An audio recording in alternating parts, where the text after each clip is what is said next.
Umbrales Academy, institución de referencia en neuroeducación y formación continua en América Latina, se honra al recibir a la doctora Gabriela de la Torre García en sus programas académicos.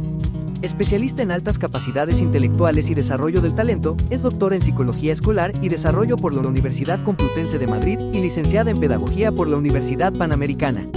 Actualmente dirige Pauta, programa Adopte un Talento AC, una de las iniciativas más reconocidas en México en la promoción de vocaciones científicas desde edades tempranas. Fue responsable nacional de la atención educativa a niños y jóvenes con aptitudes sobresalientes en la Secretaría de Educación Pública y ha colaborado internacionalmente en programas especializados de atención a la alta capacidad. Sus líneas de investigación integran creatividad, tecnología educativa y formación parental, con una visión interdisciplinaria y de impacto social. Miembro del World Council for Gifted and Talented Children, WCGTC, y del European Council for High Ability, ECHA, ha sido reconocida por Forbes como una de las 100 mujeres más poderosas de México en 2018. Su presencia en Umbrales Academy fortalece la apuesta por una educación que impulse el talento, la equidad y la excelencia.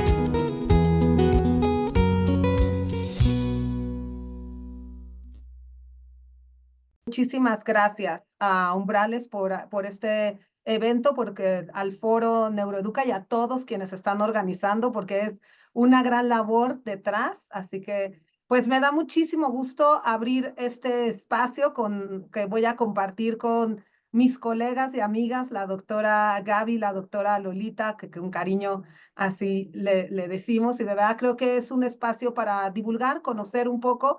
Y entre las tres, creo que esperamos abrir un espacio de reflexión profunda para poder generar mejores oportunidades para niños y niñas con altas capacidades que en nuestra legislación y en nuestra política pública llamamos aptitudes sobresalientes.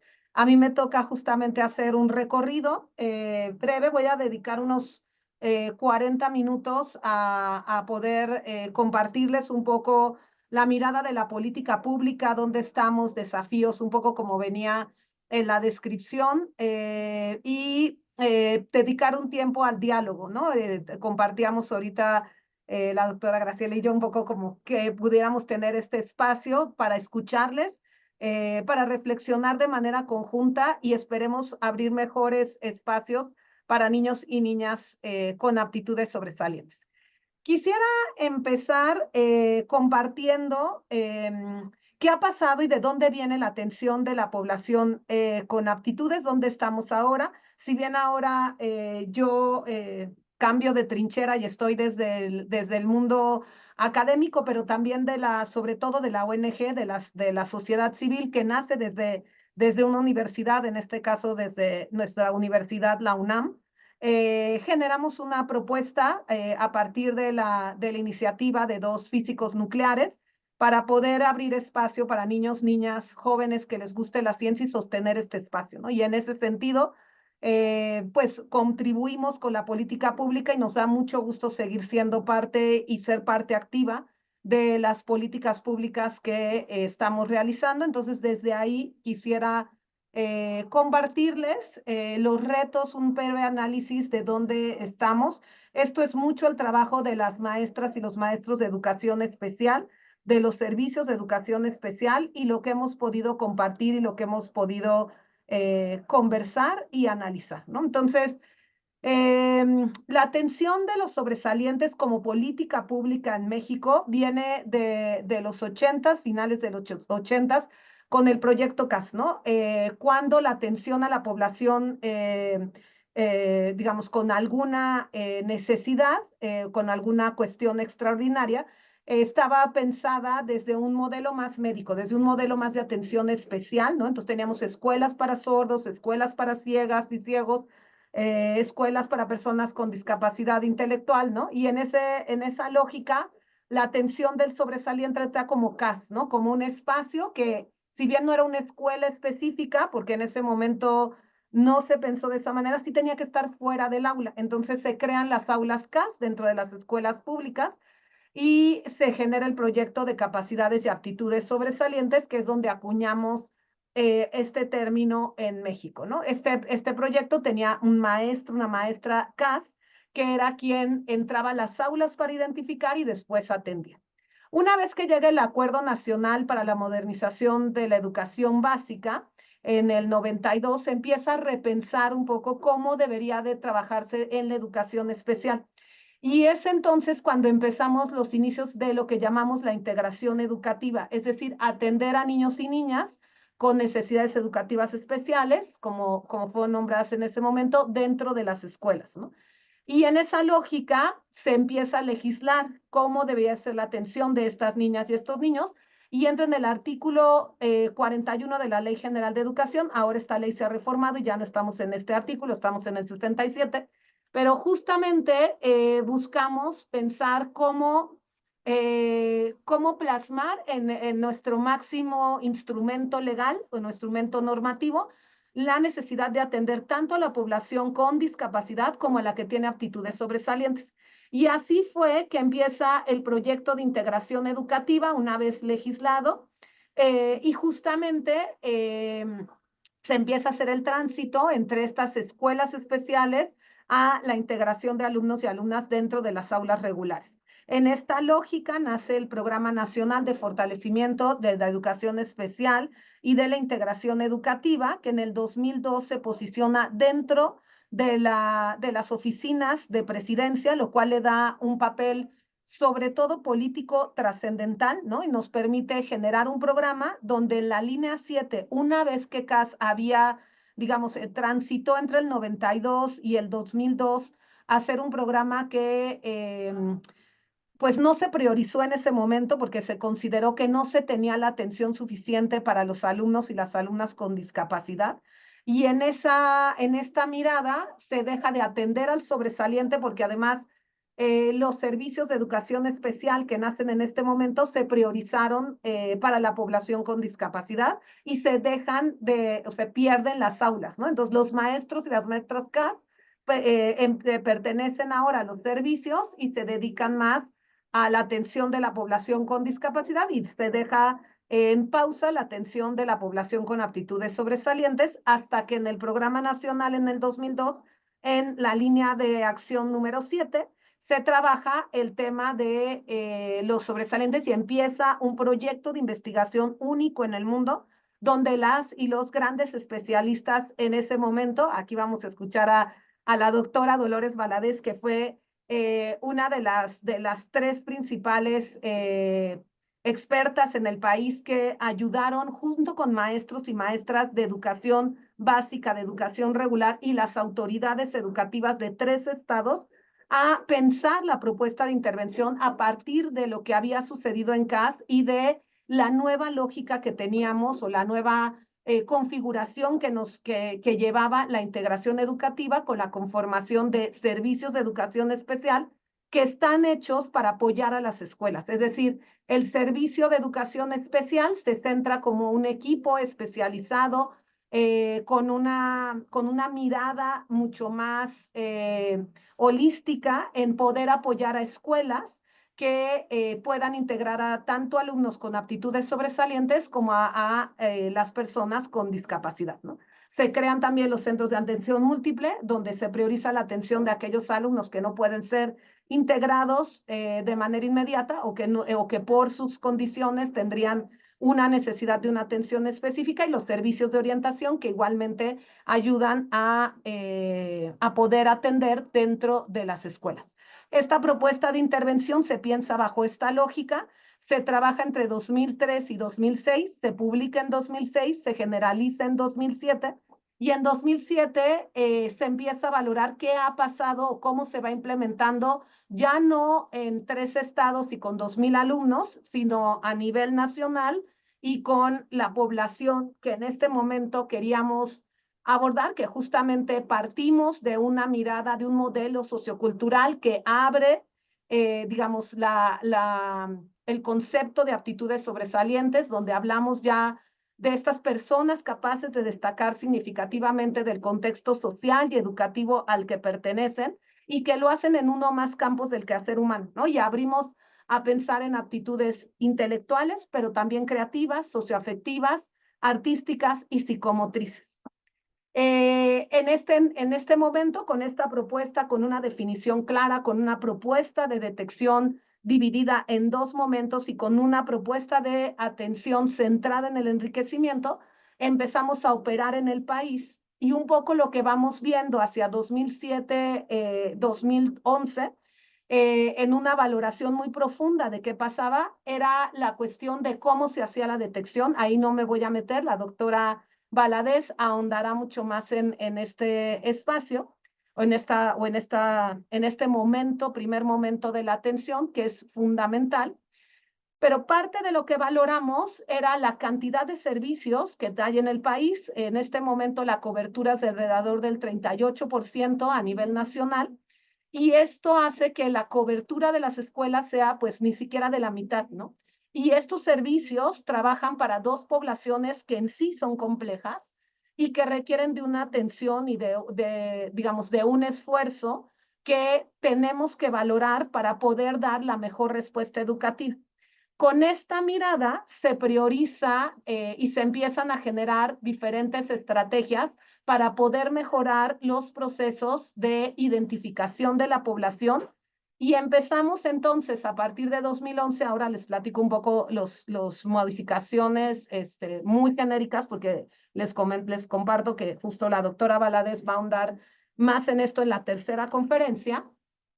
Pero empezamos también a valorar un poco justo lo que la doctora Gabriela López va a compartir, que es la atención, ¿no? O sea, si bien sí tenemos o sí se tiene que recurrir a valorar todas las cuestiones de cómo se está identificando, también a cómo se está atendiendo. Y desde este sentido, Pauta ha aportado o Pauta ha formado parte de esta respuesta educativa junto con otros muchos programas de otras universidades hermanas y de otras organizaciones civiles para poder aportar a esta respuesta y poder mirar qué está sucediendo dentro de las escuelas.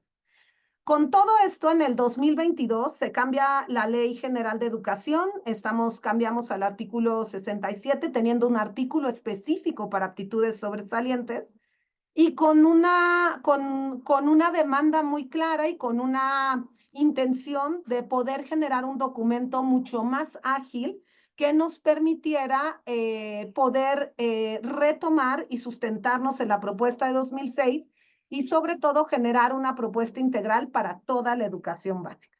Esta ha sido un poco la historia de la atención de los sobresalientes, y con esto empezamos a pensar, les decía que a 2011, ¿no? Se evaluó todo lo que sucedía en el país y se publican los grandes retos que se tenían en ese momento y que se perfilaban a 10 años, que fue justamente cuando se publicó el siguiente documento, ¿no?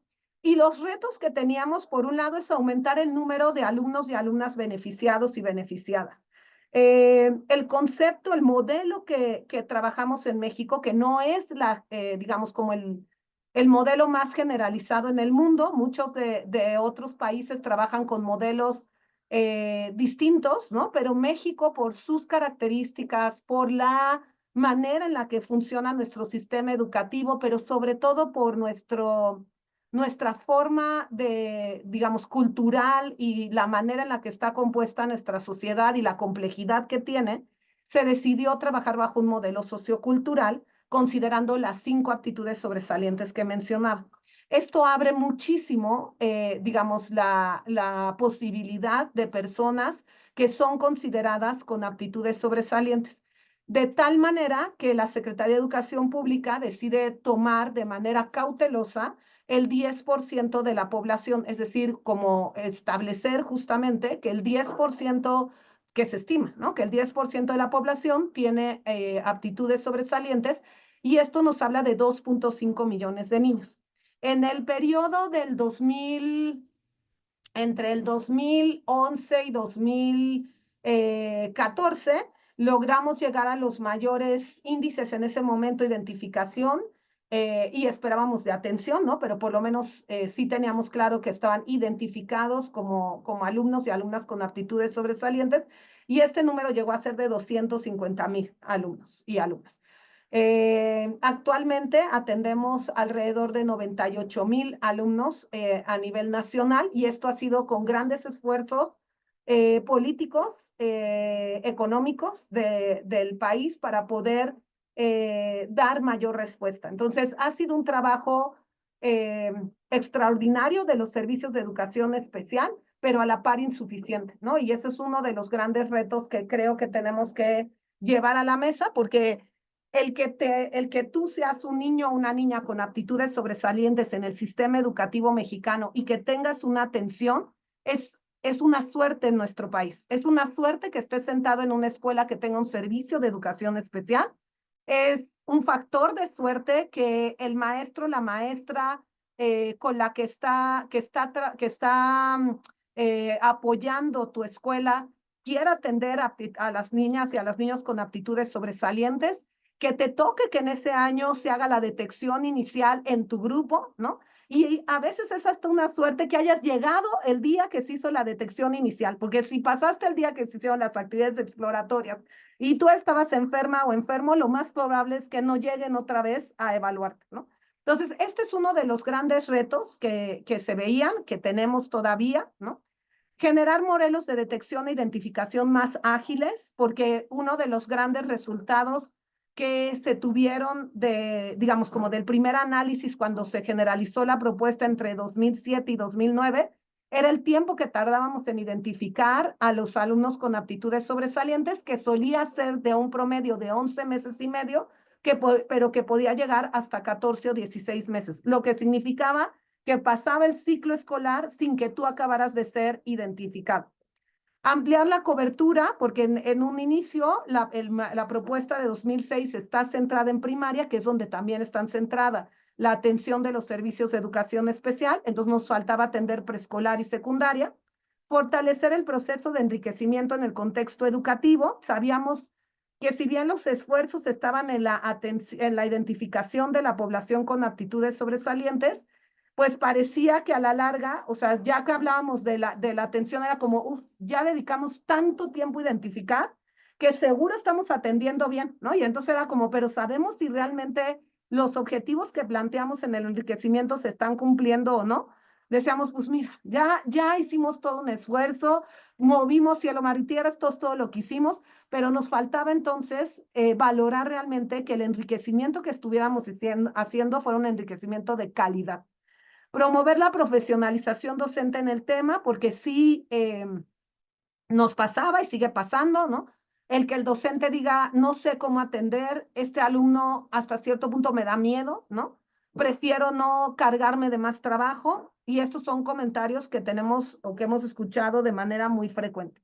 Y finalmente, brindar orientación a las familias de este alumnado, ¿no? De estas alumnas y de estos alumnos, lo cual nos parecía prioritario porque algo que fue muy notorio, a diferencia de lo que sucede con las familias que tienen hijos e hijas con discapacidad, es que cuando acabó CAS, cuando en los 90 terminó este programa, muy pocas familias preguntaban, oigan, ¿y mi hijo qué va a seguir recibiendo? ¿No? Y creo que hoy tenemos familias, y la doctora Graciela es un ejemplo de este liderazgo, que dicen, yo quiero entender qué está pasando en la política pública, yo quiero abogar por los derechos de mi hijo, de mi hija, y esto es algo que nos interesaba fomentar, o que era de interés de la Secretaría fomentar. ¿Qué líneas de atención se han trabajado para poder llegar digamos, como a estas metas y dar respuesta a estos retos? El primero fue trabajar la atención educativa en los 3 niveles, para lo cual desde Pauta se colaboró sobre todo para el nivel de preescolar. Actualizar y capacitar al personal docente, pero no solo de especial, sino al docente de educación regular, y pensar cuál es la manera o qué estrategias necesitamos para dar una formación práctica, una formación que sensibilice, pero también que abra las grandes posibilidades para favorecer la atención de esta población. Esto venía muy acompañado y sigue muy acompañado de la sensibilización y difusión, que cada vez ha crecido más. Este es uno de los ámbitos en los que más hemos crecido, y hoy tenemos programas de televisión hiper populares, ¿no? Como La Rosa de Guadalupe, que tratan el tema del sobresaliente, que tratan las situaciones que vive una niña o un niño con aptitudes sobresalientes en el aula, fuera del aula, en su casa, ¿no? Y los retos que esto representa, pero también las bondades de brindar una atención, ¿no? Si bien empezamos muy desde cuestiones más de los canales de comunicación públicos y sobre todo quienes hemos trabajado en este tema, quizás sensibilizando desde las áreas universitarias, pero también desde espacios donde se dan entrevistas, donde compartimos, también ha ido escalando. El análisis de los procesos del enriquecimiento, y me voy a meter mucho más, voy a dedicar la última parte a reconociendo y aprovechando que la doctora Dolores va a abordar el área de la identificación, el fortalecimiento de buenas prácticas de acreditación y promoción anticipada. Una de las necesidades que surgieron en el año 2007 fue digamos, como esta demanda social justamente para legislar la posibilidad de la aceleración de los alumnos, específicamente el cambio de nivel y el cambio de grado sin saltar de nivel educativo, ¿no? Y esto se llama la acreditación y promoción anticipada en nuestro país y justamente algo que se ha visto y que se está evaluando cada vez más son las buenas prácticas de este modelo de atención como segundo modelo de atención educativa, ¿no? Es decir, cómo posicionamos el enriquecimiento y agotamos el enriquecimiento para entonces pensar en el salto de grado. La participación activa de la familia y cómo generar estos espacios donde la familia tenga momentos de reflexión, pero también tenga momentos de acción, ¿no? De poder formar parte de las estrategias de atención y no solo como digamos, como lugares comunes donde están, ¿no? Dentro de la detección, pues, digamos, justo para fortalecerla, el proceso de identificación se favorece el proceso de detección inicial y esta detección inicial tiene un componente, o la familia tiene una participación prioritaria, pero ¿qué pasa después de esto y cómo puede también seguir siendo parte de la atención de esta población? Y finalmente, la vinculación interinstitucional, ¿no? Está fortalecimiento con cada vez más organizaciones, instituciones que trabajan para favorecer las artes, el deporte, la ciencia, ¿no? Y cómo esto puede generar modelos de atención que descarguen mucha de la responsabilidad o que ayuden y descarguen pues este sobrepeso de los servicios de educación especial, pero que a la par les permita dedicarse a dar una atención de calidad en las áreas que le pueden o que le son más cercanas. Este es el documento que se publica en 2022, que se ha generalizado entre 2023 y 2024. Deriva de la propuesta de 2006, es un documento práctico y la propuesta de 2006 queda como el documento marco de la atención de las alumnas y los alumnos con aptitudes sobresalientes, por lo cual este documento que se pensaba en un documento de mayor agilidad, de lectura, de aplicación, de trabajo, se va centrando sí en entender y compartir quién es la persona y cómo está conceptualizada esta población, pero sobre todo cómo se fortalece la detección inicial, cuándo se prioriza la evaluación psicopedagógica, considerando la carga de trabajo de los servicios de educación especial y la cantidad de servicios de educación especial que tenemos en el país, pero también la investigación que se realizó para fortalecer el proceso de detección, ¿no? Se habla de los 3 niveles, se fomenta y se dedica un mayor tiempo al enriquecimiento y empezamos a tener los primeros conclusiones de qué estaba pasando con el enriquecimiento en las escuelas de nuestro país. Se incorpora la acreditación y promoción anticipada como segunda respuesta. No está aquí toda descrita, hay unos lineamientos específicos, pero sí se habla ya directamente de este modelo de atención como segunda estrategia de atención. Se incorpora el tema de la doble excepcionalidad y se habla también de la familia, haciendo referencia a los documentos específicos que dan atención a digamos, a la familia en concreto como ámbito educativo. Voy a cerrar hablando un poco de cómo miramos la detección, cómo miramos el enriquecimiento, qué retos hemos visto, ¿no? Cómo se está pensando de manera conjunta, sobre todo desde quienes hacemos enriquecimiento extracurricular, pero que también entramos al enriquecimiento escolar y cómo podemos compartir, aportar para pensar cuáles son las mejores estrategias, ¿no? El enriquecimiento parte del interés del alumno o de la alumna con aptitudes sobresalientes. Este es el centro, esta es la idea básica sobre la cual parten las actividades.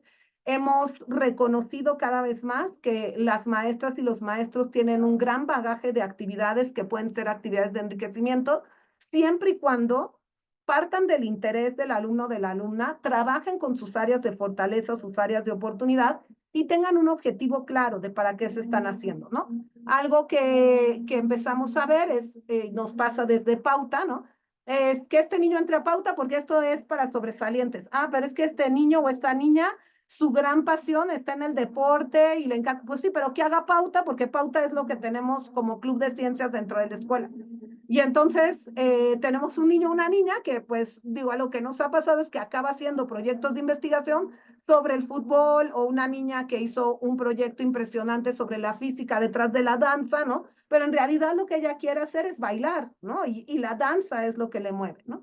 Entonces, ¿cómo pensamos estas actividades de manera mucho más enfocada a realmente dar respuesta a los intereses de nuestros alumnos y nuestras alumnas y respondiendo a sus necesidades, ¿no? Finalmente, uno de los grandes retos, y por eso lo ponemos como este fin, es evaluar si ese proceso de enriquecimiento realmente respondió a esos objetivos, si esto desarrolló sus áreas de fortaleza, estas áreas donde sobresale, o las áreas de oportunidad que podía tener, ¿no? Y esto es algo que, digamos, justo en la carga de trabajo, en la lógica, parece ser que se queda un poco ahí, ¿no? La segunda cuestión que se trabajó y que ya está en el documento es el énfasis del enriquecimiento por nivel educativo, ¿no? Esto es algo que ya veíamos desde que se empieza a trabajar el nivel de secundaria y empezamos a valorar cómo hacer el enriquecimiento y pensamos justamente cómo favorecer por la etapa evolutiva de los niños y de las niñas, por la propia dinámica del nivel educativo y por la organización del nivel educativo, cómo pensar el enriquecimiento, ¿no? De tal manera que el enriquecimiento en preescolar se centra más en el que se hace dentro del aula, después en el de la escuela y un poco en lo extraescolar, mientras que en primaria favorecemos más el de la escuela, sobre todo para agilizar y para tener estrategias más complejas, y ahorita lo vamos a abordar en la última lámina, que den respuesta a varios niños y varias niñas con aptitudes sobresalientes y evitemos un desgaste tanto del niño y de la niña como de las y los docentes de regular y de especial. El segundo es el enriquecimiento en el aula y el tercero, el enriquecimiento fuera de la escuela. Finalmente, en secundaria, por la dinámica misma, incluso de los horarios que se tienen, los 50 minutos de clase, se prioriza el enriquecimiento fuera de la escuela para después trabajar el escolar y finalmente el que se hace dentro del aula, donde ya no hay tanto tiempo para hacer enriquecimiento. Quisiera cerrar con una última reflexión que hemos hecho y que hemos trabajado con maestros y maestras de educación especial prioritariamente, pero también escuchando al maestro de aula regular a través de la experiencia que ellos tienen día a día, ¿no? Y nos cuestionamos un poco cómo fue el inicio de la atención, ¿no? La identificación era un proceso tan cuidado, al que se le invertía tanto tiempo, que cuando llegábamos a la atención era como por fin encontramos al niño o a la niña, ¿no? Entonces teníamos uno o dos en la escuela. Entonces, ese uno o dos niños y niñas le invertíamos un tiempo o hacíamos un programa de enriquecimiento donde nos movíamos para ir a ver qué se hacía afuera, qué actividades íbamos a poner, un proyecto de investigación, ¿no? Y teníamos programas de enriquecimiento excelentes, excelentes, pero que también desgastaron a muchos maestros, ¿no? Y no fue extraño escuchar docentes, sobre todo de aula regular, que dijeron, ya le cambié la vida a 5 niños, he atendido 5 niños con aptitudes sobresalientes, Ha sido una de las experiencias más maravillosas de mi vida. No la vuelvo a repetir, es un trabajal, ha sido desgastante, pero de verdad esta niña y este niño se fue con algo increíble. Yo sé que le cambié la vida y él o ella me cambió la vida a mí también, ¿no? Esta no es la idea es que esta oportunidad llegue a todos y todas las niñas, a esos 2.5 millones de niños y niñas que en este momento están sentados en el aula y que si son muy resilientes, a lo mejor se suben a un camión y se hacen los dormidos para ir a tomar una clase de taekwondo y en una de esas el factor de suerte es tan amplio que llegan a las Olimpiadas, ¿no?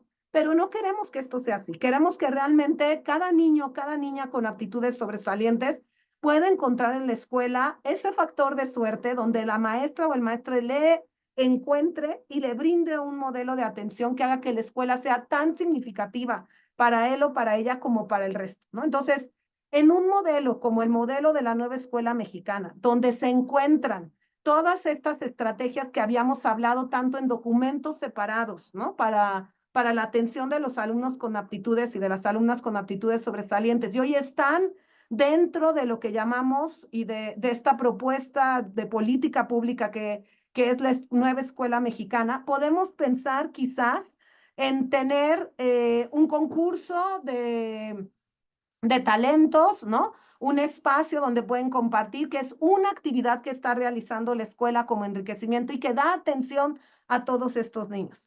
Y quizás tenemos también, ¿no? Un programa de enriquecimiento, ¿no? A partir de implementar el aprendizaje basado en problemas que da respuesta a estos otros niños, quizá no en su potencialidad para todos, pero en sus necesidades, ¿no? Y que tienen para, digamos, los niños que ya están en la intersección, dos estrategias de atención en el enriquecimiento. Quizás hacemos un enriquecimiento, una vinculación interinstitucional con la Casa de la Cultura y tenemos estos otros niños que tienen una actividad de enriquecimiento. Y para estos dos niños tenemos una actividad quizás justamente dentro del aula en desarrollo de proyectos donde estamos trabajando digamos, de manera individual, una actividad de enriquecimiento. Y esto para un maestro, para una maestra, se mira como algo mucho más viable, ¿no? Y entonces no estamos dando oportunidad a uno o dos niños identificados. Estos son los niños de una escuela, ¿no? De una escuela promedio donde podríamos encontrar esta cantidad de niños siendo cautelosos, pensando en el 10%, ¿no? No pensando en números gigantes, pero donde todos ellos tienen atención, ¿no? Y donde todos ellos están en una escuela que responde a sus necesidades y que genera un espacio, pues también de apertura, ¿no? Estas son las ideas que yo quisiera compartirles. No puse mi correo al final, ahorita lo voy a poner mientras empezamos la sesión de preguntas y espero que podamos tener un espacio. Perdón si fui un poco rápido, pero que lo habíamos platicado la doctora Graciela y yo, queríamos generar un espacio donde ustedes pudieran también compartir y si no hay muchas preguntas, también tenemos un tema adicional para seguir conversando. Muchas gracias, Graciela. Les pongo ahorita aquí mi correo. Gracias, Gaby. Pues excelente presentación, excelente información. Muchísimas gracias. Tenemos aquí una pregunta que nos hace Alba Cruz. ¿Qué sucede en los centros escolares que no tienen servicios de educación especial? Educación indígena, telesecundarias, escuelas privadas, por ejemplo. Sí, uno de nuestros grandes retos, bueno, uno de los grandes retos que han quedado es la telesecundaria. Hay una propuesta para secundaria y una propuesta para primaria. No hay una propuesta específica para telesecundaria y ese es uno de las grandes deudas de la política pública. Sin embargo, la mayor deuda es la que bien plantea Salva, las escuelas que no tienen servicios de educación especial. Hay estados que han piloteado, como el estado de Durango, justamente trabajar con las escuelas que no tienen servicios de educación especial, pero muchas veces los fondos que se tienen, los recursos que se tienen etiquetados para esta población no se pueden canalizar de manera directa a escuelas que no tienen estos servicios, porque justamente el programa actual, ¿no? Es el programa de fortalecimiento de los servicios de educación especial. Entonces, tenemos que focalizar por ahí, pero sí hay estrategias muy claras sobre cómo formar al maestro. ¿Qué sucede normalmente no se atienden. Normalmente es una suerte que un maestro de aula regular diga, este niño, esta niña tiene algo distinto que yo creo que podría, ¿no? Y entonces tengo un amigo, una amiga de educación especial que resulta que tomé un curso de lo que ustedes quieran con él o con ella y me siento y le digo, oye, fíjate que tengo un niño, una niña que mira así, ya asado. Ay, no, eso parece aptitudes sobresalientes. A ver, te voy a dar esta información. Lamentablemente mucho pasa todavía por ahí, aunque se están generando estrategias para que baje a nivel nacional. Ahora, ¿qué esperamos? Que digamos, esta lógica de la nueva escuela mexicana realmente sí está pensada desde un diseño universal para el aprendizaje y desde la población con las diferentes características. No va a ser mágica, porque no lo va a ser, pero sí hay mucho de la atención que ya va directo al docente, a la docente de aula regular. Pero ¿qué pasa? Pues todavía son donde menos están atendidos. Si no tenemos una buena cobertura en especial, la cobertura en regular es aún menos. Muchas gracias, doctora Gaby. Tenemos también Dallas, gracias, Alba. Dice, gracias por la respuesta. Nos quedamos con la esperanza que pronto se solvente este vacío. Tenemos una manita levantada de Miriam Velázquez. Por favor, Miriam.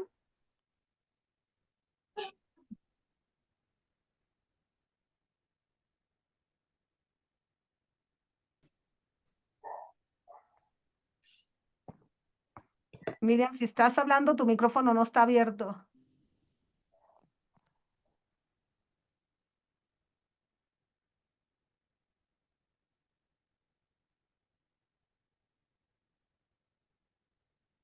Parece que no tiene micrófono abierto. Ujú. Ah, no lo puedo abrir. No. Tiene su manita levantada, pero no tiene el micrófono abierto. Ah, no sé si Omar nos puede auxiliar ahí. Ah, dice que no la deja abrir el micrófono, su Zoom. Ah, ok. Sí, nos puedes auxiliar, Omar, por si tenemos la función de...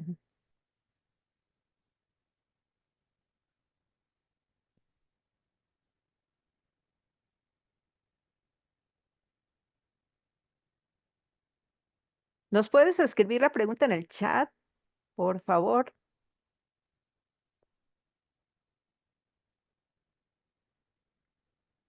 Miriam. Ah, dice Omar que ya está listo. Ya puedes abrir tu micrófono, por favor.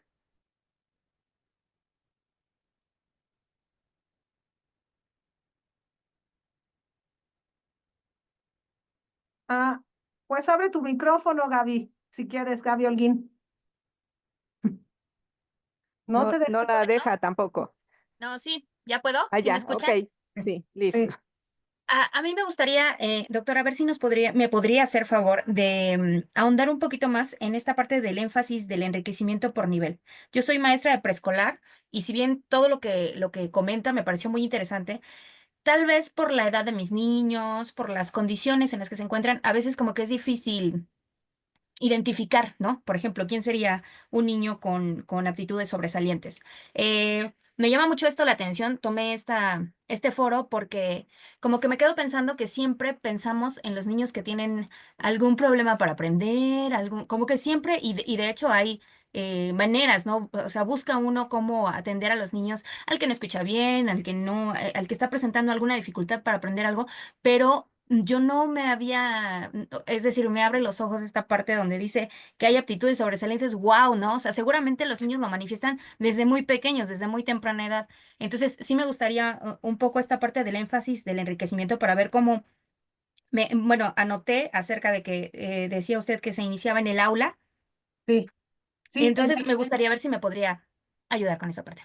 claro que sí. Creo que justo el nivel, la verdad es que ha sido un gusto. Las educadoras desde un inicio fueron las primeras que levantaban la mano y decían, ¿y cuándo preescolar, no? Porque se empezó por primaria y se siguió por secundaria porque los niños y las niñas estaban creciendo y se iban a secundaria, ¿no?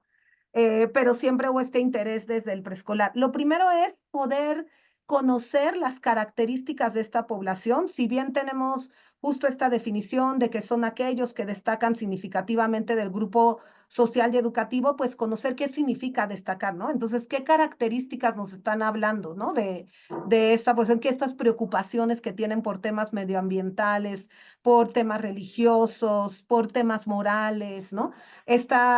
O por temas medioambientales, que también justo en esta generación se ha cruzado una preocupación general con las características propias de la población con aptitudes, conocer estos procesos de creatividad que llevan, o sea, como que empiezas a ver cosas que dices, en mis 10 años, 5 años de servicio, no había visto una niña que me contestara así, ¿no?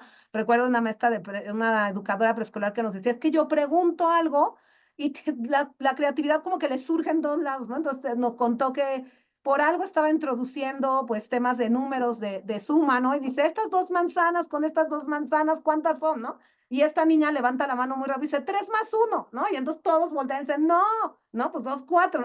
Y yo no sabía qué hacer, porque si a los demás les digo que sí, en ese momento no hay esta comprensión de 4 es igual a 3 más 1, ¿no? O sea, la respuesta sí es correcta. Entonces, un poco lo que hemos ido viendo, y el preescolar es de verdad el nivel más noble para el enriquecimiento, es cómo poder ir haciendo actividades de mayor nivel dentro del aula para nuestros alumnos, ¿no? Hay muchos programas que se trabajan dentro del aula y que permiten que haya estos diferentes niveles, ¿no? Este reconocimiento a los diferentes ritmos de trabajo, así como lo hacemos para el alumno con discapacidad. Por ejemplo, si estamos poniendo uno que se utiliza mucho y que yo vi uno hermoso en Guerrero, es inteligencias múltiples, ¿no? A mí me tocó ver un programa de inteligencias múltiples sobre Harry Potter para preescolar, ¿no? Entonces, había una niña identificada con aptitudes sobresalientes y surgieron otros 2 niños que la educadora justo nos dijo, por eso fuimos a verlo, ¿no? Porque cuando empecé a trabajar hizo mezclas en una de las inteligencias, creo que en visoespacial hizo como mezclas, ¿no? Y dice, yo hubo un niño que nunca había visto que se emocionara de esa manera y empezó y entonces siguió, y digo, ahora así como de ya se acabó el momento de las mezclas ya, ¿no? Y el niño seguía y seguía. Al día siguiente me dijo que lo había trabajado en su casa, su mamá se acercó y me dijo, oiga, ¿qué hizo? Que de verdad he estado toda la tarde pensando, ¿no? Entonces, este tipo de actividades, de programas que podemos meter, muchos de los que ya vienen en la nueva escuela, ¿no? Esta cuestión más por pequeños proyectos, el mismo trabajo que se hace en rincones en preescolar, fomenta mucho el enriquecimiento dentro del aula y permite que los niños vayan a distintos ritmos. El escolar sería más introducir algunas acciones, ¿no? Quizá bueno, y porque es lo más cercano a mí, tenemos muchas educadoras que llevan clubes de ciencia a la escuela, ¿no? Entonces, nosotros el preescolar lo trabajamos con Plaza Sésamo, con lo que se llama Sesame Workshop. Entonces, hay un programa que se llama Pequeñas Aventureras que diseñamos de manera conjunta. Ahora vamos a hacer uno en ingeniería, ¿no? Entonces, estos son actividades que, si bien es una vinculación con alguien de fuera, se trabajan en la escuela para todos, ¿no? Ahora vamos a trabajar club de ciencias, y el club de ciencias es de los 3 niveles o de los 2 niveles, ¿no? Y sí se hace un poco de extraescolar cuando dejamos ir a algún lado, ¿no? Por ejemplo, este niño de las mezclas trabajó un poco en algunas actividades que se consiguieron de divulgación de la ciencia y que justo ahí la familia nos ayudó a llevarlos, ¿no? Y a poder trabajar con ellos. Entonces, el enriquecimiento es un modelo muy, muy complejo que ahorita estoy reduciendo, pero con muchísimo gusto en el documento viene, y con mucho gusto también podríamos darte más estrategias de cómo llevarlo a cabo en el aula. Pero la primera parte es esta detección a partir de las características. Y muchas gracias por el interés, porque creo que justo esa es nuestra idea, o la idea que creo que quienes nos dedicamos a esta área quisiéramos ver, ¿no? Que en 15, 20 años sean los preescolares quienes están identificando, y que realmente la primaria y la secundaria se dedica a atender, ¿no? Y ya no a llevar estos procesos que son, digamos, que serían muy propios de la primera infancia.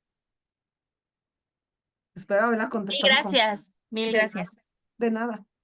Muchas gracias. Gaby, tenemos otra pregunta de Miss P. Ujú. Dice ella, ¿qué pasa con los choques ideológicos? Por ejemplo, el niño con cuestionamientos morales y religiosos, pero que va en una de estas escuelas donde muy probablemente será mandado callar o hasta expulsado. ¿Es más un niño raro o maleducado que inteligente? No se puede confundir con TDA u otra cosa como desobediencia. Sí. Una de las grandes cuestiones que tenemos o de los grandes resultados que hay de no atender a esta población cuando, digamos, la necesidad no es tan obvia, es que empieza a generarse esta otra parte, ¿no? De, bueno, ya me aburrí porque es lo que sucede, ya piqué al de junto, ya organicé la broma, ya vi que soy más popular si organizo una buena broma y nadie se da cuenta que estoy detrás. Entonces, de repente ya soy el niño con problemas de conducta o con trastorno, ¿no? Por déficit de atención, que puede ser que tengamos, porque hay una población con doble excepcionalidad que puede tenerlo esto, pero si no hay una atención de inicio, el aburrimiento también nos puede llevar a esta área, ¿no? Ahora, ¿qué pasa con estas preocupaciones? Por un lado, se trabajan mucho en casa y a mí me ha pasado que hay familias, ¿no? Que justamente una mamá con la que he trabajado desde hace muchos, muchos años me decía, me hablaba y me decía, Gaby me dijo que no quiere ir a la iglesia, que por qué vamos a misa. Y yo, ¿y qué le contestaste? Que te iba a hablar. Y yo, ¿por qué no le dices por qué van a misa? Y entonces me dice, ¿pero qué le digo? Y yo, ¿por qué vas a misa? Le dije, cuéntame a mí, ¿por qué vas a misa? ¿No? Y entonces ya me empezó a decir, bueno, pues una parte es costumbre, ¿no? Le dije, eso díselo también, ¿no? Y otra parte es que yo soy creyente, porque yo creo que hay algo más, y ese algo más yo lo encuentro en la religión católica y lo encuentro en la misa. Y yo, pues, eso dile, ¿no? Entonces, compártele genuinamente de dónde vas y qué dudas tiene, ¿no? Y porque sí nos pasa esto, sobre todo, por ejemplo, niños que están muy preocupados por cuestiones medioambientales, ya digamos no tan complejas como lo religioso o como decir, ¿por qué en esta escuela no se hace nada por los niños de Gaza? ¿Cómo podemos venir diario a la escuela y no preocuparnos porque hay niños que se están muriendo en este momento en un lugar del mundo y nadie dice nada, ¿no? Y es así como de, pues sí, a mí también me preocupan, pero ¿qué podemos hacer, no? ¿Por qué no canalizamos eso en programas de enriquecimiento, no? Y eso nos ha pasado y ha sido muy, pues muy llamativo verlo y nos pasa en Pauta. El 60% de los proyectos que hacen los niños en Pauta tienen que ver con ciencias medioambientales, porque ahí está su preocupación y ahí lo canalizan y dicen, bueno, ahora sé que por lo menos yo estoy haciendo algo, ¿no? ¿Por qué no dejarles que hagan la composta de la escuela? ¿Por qué no dejarles que hagan un proyecto de recolección? ¿Por qué no dejarles que pongan, que panden información sobre qué está sucediendo en Gaza, Israel, la complejidad de una guerra y que aunque esté lejos de nosotros, también es algo en lo que tenemos que pensar y cómo lo guiamos, ¿no? Entonces, sí es complejo, pero, y sí pasa esto, ¿no? Que muchas veces como, ay, otra vez tiene una preocupación, ¿no? Entonces, ¿cómo podemos dar la vuelta? Y esto nos pasa mucho con el enriquecimiento. Cuando se empezó a nivel nacional, los maestros nos decían, es que ya no es el latoso, ya no es el que me deja la que me deja de corregir que no pongo el acento en el está, ya no, como que se transformó, claro, porque hubo una tensión, ¿no? Entonces por ahí lo podemos llevar. Muy bien. Muchas gracias, Gaby. Tenemos una manita levantada antes. Bueno, hay una segunda pregunta de Miss P, pero antes teníamos la manita de Khalid Vargas. Sí, Por buenas favor. tardes. Una pregunta súper rápida. Claro que sí. En cuestión, por ejemplo, social, en el sentido de que eh, nosotros como docentes podamos como identificar algunas habilidades a destacar del alumno y más bien los papás sean los que piensen o puedan tener como esta idea de que puedan tener algún trastorno o puedan tener hiperactividad, no sé, ¿no? Y lejos de ayudarlos, es como de se pueden espantar. Sí, creo que desde que, Cali, ¿tú trabajas en educación especial? Sí, bueno, yo tengo una escuela de Ajá, idiomas eh, y justo me ha pasado mucho que tengo algunos alumnitos que veo que tienen capacidades diferentes bueno, capacidades como a destacar. ajá, me Incluso da he miedo. trabajado con niños con autismo, ¿no? Ujú, Y tengo a un niño que es muy listo, o sea, es muy, muy listo, pero es súper hiperactivo, o sea, sí. súper hiperactivo, ¿no? Y de alguna manera, como que he tratado de analizarlo, de ver cómo es su manera de aprender, y él es muy auditivo, es kinestésico también. Súper. Pues pasa, Y, sí, no ajá, pasa. y la mamá o sea, se espanta porque no puede estar quieto el chico, ¿no?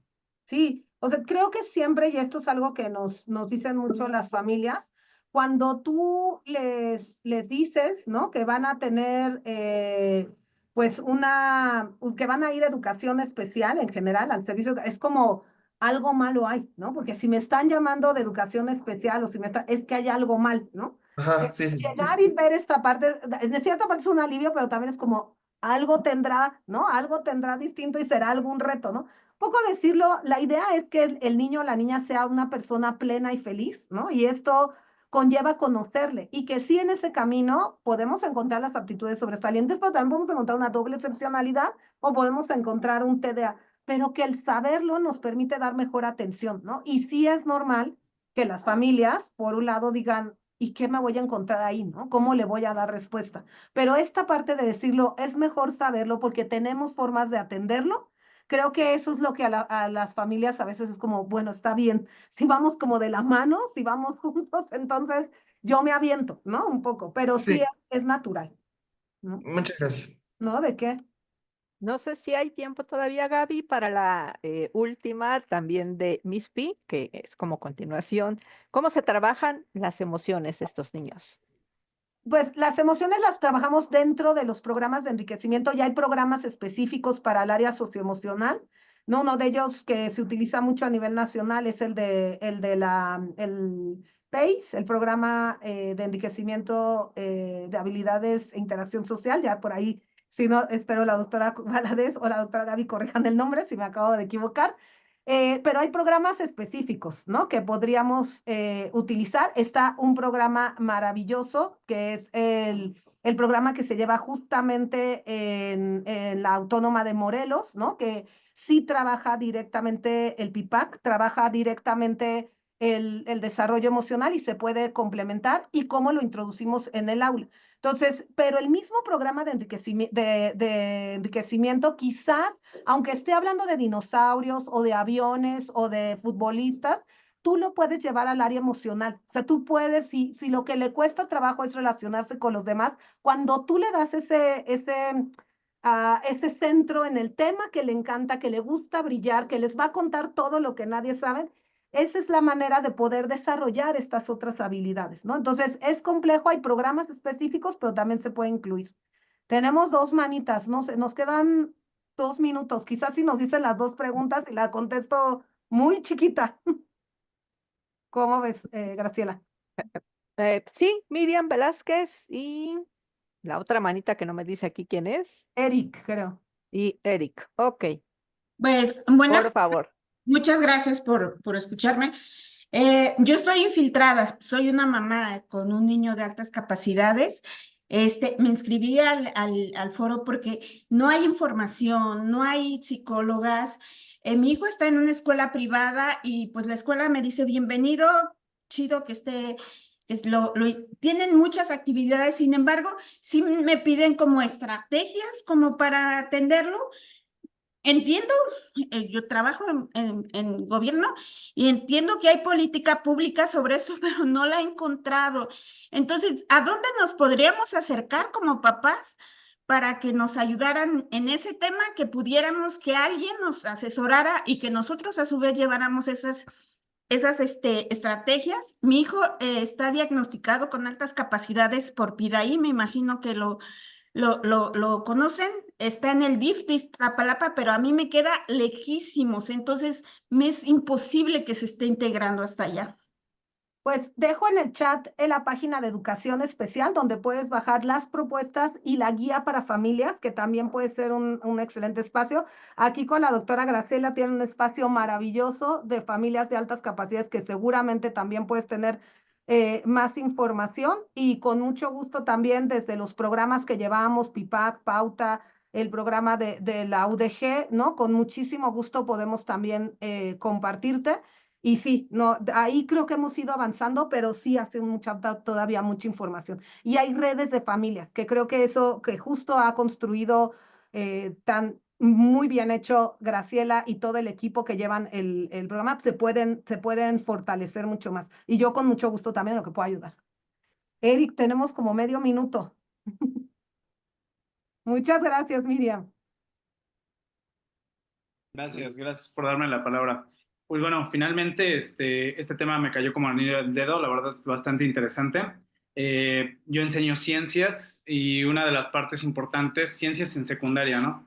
Y una de las partes importantes de este tema también es la inspiración que tienen estos niños y que a través de la inspiración de otras personas que han tenido logros relevantes, ellos mismos entiendan que ellos también pueden ser este tipo de personas que tengan este tipo de logros relevantes. No, Ujú. una de las principales cosas que más me encanta de la materia en la que imparto es de que me puedo dar la libertad de contar ciertas biografías sobre científicos y científicas que gracias a ellos tenemos una nueva visión del planeta y que contribuyeron directamente para lo que se usa la ciencia, ¿no? Que es Mm. ayudar a la humanidad y ayudar al planeta. Entonces, creo que la última parte, mi aportación es esta parte del no dejemos de inspirar, ¿no? Porque Sí. los jóvenes ya tienen una gran capacidad, ahora no dejemos de inspirarlos para que puedan seguir logrando más. Excelente, Eric. Pues creo que es un comentario genial para cerrar. Yo estoy totalmente de acuerdo. Inspirarse de los chicos y las chicas con altas capacidades que han logrado tanto y también de muchos, en nuestro caso, porque comparto la parte de ciencias, de muchísimos científicos y científicas que hoy tienen ganas de compartir su historia y que quisieran estar cerca de ellos, ¿no? Entonces, pues muchísimas gracias, Eric, por cerrar con este comentario. Muchas gracias por el trabajo que haces y que seguramente muchos de los que están aquí, mamás, papás, maestros y maestras, hacen con tanto cariño por tener niños cada vez más y niñas más plenas. Muchísimas gracias y ya veo aquí a mi amiga, la doctora Gaby López, así que muchas gracias, Graciela. Gracias, Gaby. Gracias. Muchísimas gracias por esta información tan interesante, ¿no? Que nos has proporcionado. Gracias por estar aquí. En nombre de Umbrales te damos las gracias y pues pasamos con la doctora Gracias, Gaby. Umbrales también. Gracias.